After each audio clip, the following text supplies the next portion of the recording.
அடியெடுத்து வைத்த காலத்திலிருந்து நாங்கள் முன்வைத்து வரக்கூடிய ஒரு கருத்துதான் அது. புதிதாக பேசவில்லை. 1999 மூப்பனார் அவர்களோடு கைகோர்த்து தேர்தல் அரசியலை அடியெடுத்து வைத்த போது நாங்கள் வைத்த முழக்கம் கடைசி மனிதனுக்கும் ஜனநாயகம், எளிய மக்களுக்கும் அதிகாரம் சொந்தமாகும். எல்லா மேடைகளிலும் மூப்பனார் அவர்களே திருமாவளவன் ஆட்சியிலும் பங்கு அதிகாரத்திலும் பங்கு என்ற முழக்கத்தை வைக்கிறார். அவரை நான் வரவேற்று பாராட்டுகிறேன் என்று 99 பேசியிருக்கிறார். அதை நினைவுபடுத்தி நேற்று நான் செங்கல்பட்டிலே பேசினேன். அந்த பேச்சை எடுத்து தோழர்கள், என்னுடைய அட்மின் குழுவை சார்ந்தவர்கள், இந்த நிர்வாக குழுவை சார்ந்தவர்கள் அதை பதிவிட்டிருக்கிறார்கள் என்று கருதுகிறேன்.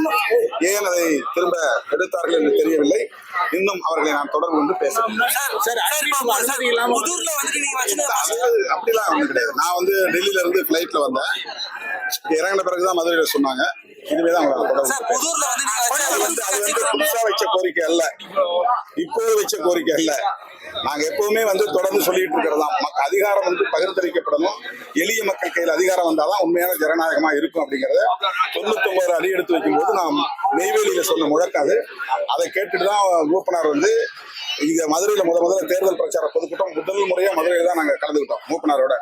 அப்ப மேடையிலேயே அவர் கேட்டார், திருமாவளவன் இந்த மாதிரி ஒரு முழக்கத்தை வச்சுக்கிறாரு, ரொம்ப ஜனநாயகபூர்வமான ஒரு முழக்கம் அது.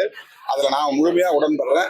நம்ம கட்சி ஆட்சி பண்றோம். அப்போது நாடாளுமன்ற தேர்தல் தான் இருந்தாலும் அவர் சொன்னார், அதிகாரத்தை பகிர்ந்தளிக்கணுங்கிற அவருடைய கோரிக்கை நான் வரவேற்கிறேன் அப்படின்னு அவர் பேசிக்கிறார்.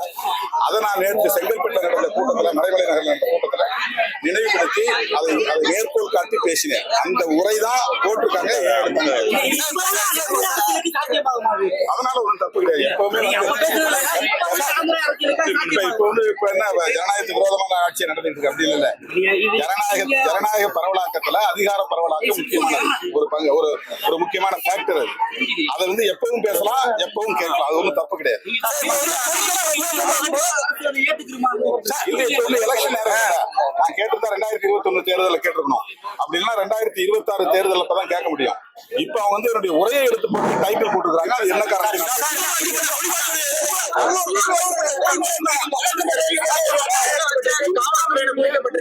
முடிவதற்கான வாய்ப்பு இருக்கு அப்படின்னு அரசியல் பார்வையாளர்கள் எல்லாரும் சொல்றாங்க சார். அது மாதிரி என்ன இருக்கு உங்களுக்கு? அது சிலருடைய யூகம். அது அந்த மாதிரி எந்த இடத்திலும் விடுதலை சிறுத்தைகள் பேசவில்லை. நாங்கள் மது ஒழிப்பு மற்றும் போதைப் பொருள் ஒழிப்பு மகளிர் மாநாட்டை அக்டோபர் 2 அன்று நடத்துகிறோம்.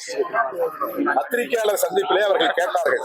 நான் சொன்ன கருத்தையொட்டி என்ன சொன்னேன் என்றால், தமிழ்நாட்டில் இருக்கிற எல்லா கட்சிகளுமே மதுவிலக்கில் உடன்பாடுள்ள கட்சிகள் தான். திமுகவும் மதுவிலக்கை சொல்லுகிறது, அதிமுகவும் மதுவிலக்கை சொல்லுகிறது, இடதுசாரிகளும் மதுவிலக்கில் உடன்பாடு உள்ளவர்கள், விடுதலை சிறுத்தைகளும் மதுவிலக்கை சொல்லுகிறோம். அப்புறம் என்ன தயக்கம் மதுக்கடைகளை மூடுவதற்கு என்ற கேள்வியை நான் எழுப்பினேன். அது பத்திரிகையாளர்கள் சிறமாரியாக பல கேள்விகளை கேட்டார்கள்.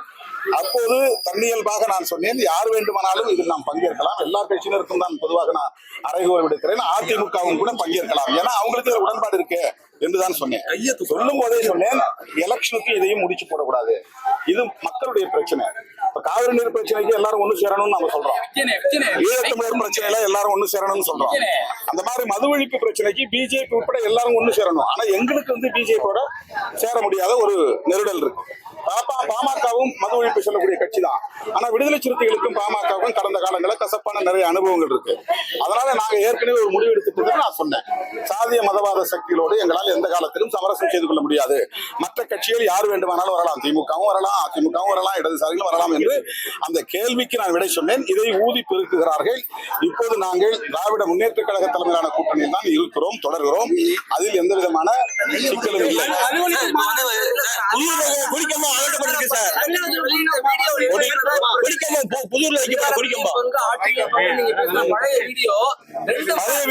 புது வீடியோ தான். பழைய செய்தியை கோட் பண்ண 2 பேர் இருக்காங்க. அதனால அந்த குழப்பம் ஏற்பட்டிருக்கு. மற்றபடி வேற ஒண்ணும் இல்லை. மதுரை மாவட்ட ஆட்சித்தலைவர் சங்கீதா அவர்கள் பொறுப்பேற்ற நாளில் இருந்து விடுதலை சிறுத்தைகள் எங்கே கொடியேற்றினாலும் அவர் தேவையில்லாமல் குறிப்பிடலாம். அடிக்கடி ஏதேனும் பிரச்சனை செய்து கொண்டே இருக்கிறார். உயர்நீதிமன்றத்திலே ஆணை பெற்ற பிறகும் திருமங்கலம் அருகே மேலப்பட்டி என்கிற இடத்துல விடுதலை சிறுத்தைகள் கொடியேற்ற அனுமதி தாருங்கள் என்று சொன்ன பிறகும் தர மறுக்கிறார். அதே போல ஊமச்சிக்குளம் பக்கத்திலே ஆலத்தூர் என்கிற இடத்தில் விடுதலை சிறுத்தைகள் கட்சி கொடியேற்றுவதற்கு அனுமதி தாருங்கள் என்று நீதிமன்றம் சொல்லியும் தர மறுக்கிறார். இப்போது புதூர் பக்கத்திலே ஏற்கனவே தொழிலாளர் விடுதலை முன்னணி ஏற்றிய கொடி காவல்துறையினரால் அகற்றப்பட்டு விட்டது, சாலையை அகலப்படுத்துகிறோம் என்கிற பணியில். அப்போது யாரும் எதிர்ப்பு தெரிவிக்கவில்லை, அதை விட்டுவிட்டார்கள். அவர்கள் தான் இப்போது சற்று உள்ளே தள்ளி, ஒரு 20 அடி உள்ளே தள்ளி கொடி கம்பத்தை நாட்டியிருக்கிறார்கள். ஏற்கனவே ஒரு கொடி இருக்கு, 2வது கொடி எதுக்கு? முதல்ல என்ன சொன்னாங்கன்னா, நீங்க 50 அடி 60 அடி ஏத்துறீங்க, அதனால முடியாதுன்னு சொன்னாங்க. இப்ப என்ன சொல்றாங்கன்னா, அனுமதி இல்லாம ஏத்துறீங்கன்றாங்க. அடுத்து என்ன சொல்றாங்க, கார்பரேஷன், மதுரை கார்பரேஷன் அனுமதி தந்தாதான், NOC தந்தாதான் ஏத்த முடியுன்றாங்க. இது தனிப்பட்ட முறையில இந்த மாவட்ட ஆட்சித்தலைவர் விடுதலை சிறுத்தைகளுக்கு எதிராக தொடர்ந்து செயல்பட்டு வருவது தெரிகிறது. இது அரசின் கவனத்திற்கு, முக்கியமான மூத்த அமைச்சர்களின் கவனத்திற்கு கொண்டு சென்றிருக்கிறோம். அமைச்சர்கள் அனுமதி அளிப்பார்கள் அல்லது உரிய அனுமதியை வழங்கிய பிறகு நாங்கள் அந்த கொடியை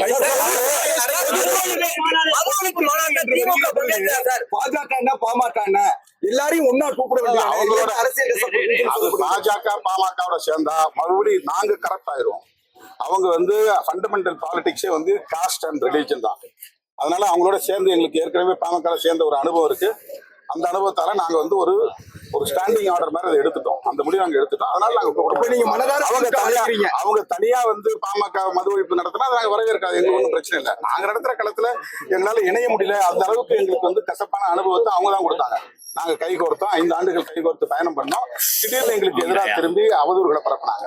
அதனால நாங்க தீர ஆலோசித்து தான் கட்சியினுடைய உயர்நிலை குழுவோட முடிவெடுத்தது. அந்த முடிவை நான் சொன்னேன்.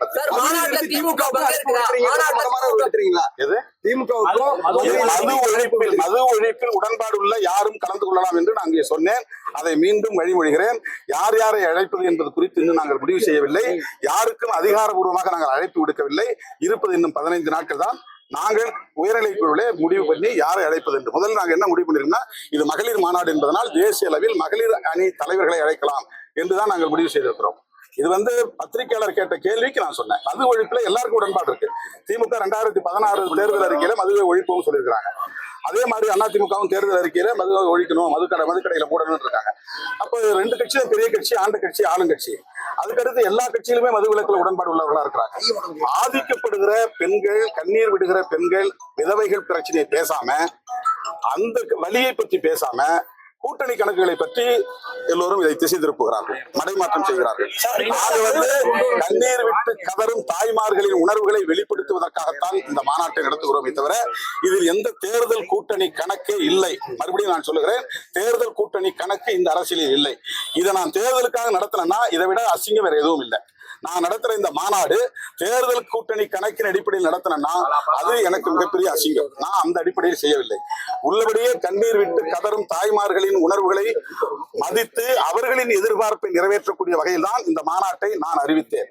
கள்ளக்குறிச்சி போயிட்டு வந்த பிறகு அந்த மக்கள் சொன்ன கோரிக்கை தான், நீங்க இந்த டாஸ்மாக் கடைகளை மூட சொல்ல மாட்டீங்களா, இதுக்கெல்லாம் போராட மாட்டீங்களான்னு என்ன நேருக்கு நேராக கேட்டாங்க. கிட்டத்தட்ட 10க்கும் மேற்பட்ட தாய்மார்கள் கேட்டாங்க. உடனே நான் போராட்டம் அறிவிச்சேன். அந்த போராட்டத்தில் இந்த மாநாடு அறிவிச்சேன். செப்டம்பர் 17 பெரியார் பிறந்த நாள்ல நடத்த முடியாம போச்சு அறிவித்த நாள்ல. அதனால காந்தியடிகளும் அதுக்கு பொருத்தமானவர் தான், மதுவிலக்கு கொள்கிற தீவிரமா இருந்தவர். அவருடைய பிறந்த நாள்ல இந்த மாநாட்டை நடத்துறோம். இது 100 விழுக்காடு மது ஒழிப்புக்கான அரசியலை மட்டுமே முன்னிறுத்துகிறோம். இதில் 0.1% கூட தேர்தல் கூட்டணி கணக்கு கிடையாது. பாதகம் செய்பவரை கண்டால் நாம் பயங்கொள்ளலாகாது பாப்பா, மோதி மிதித்து விடு பாப்பா, அவர் முகத்தில் உமிழ்ந்து விடு பாப்பா. அண்மை செய்திகளை உடனுக்குடன் தெரிந்து கொள்ள இணைந்திருங்கள் இயம்நாடு தொலைக்காட்சியுடன்.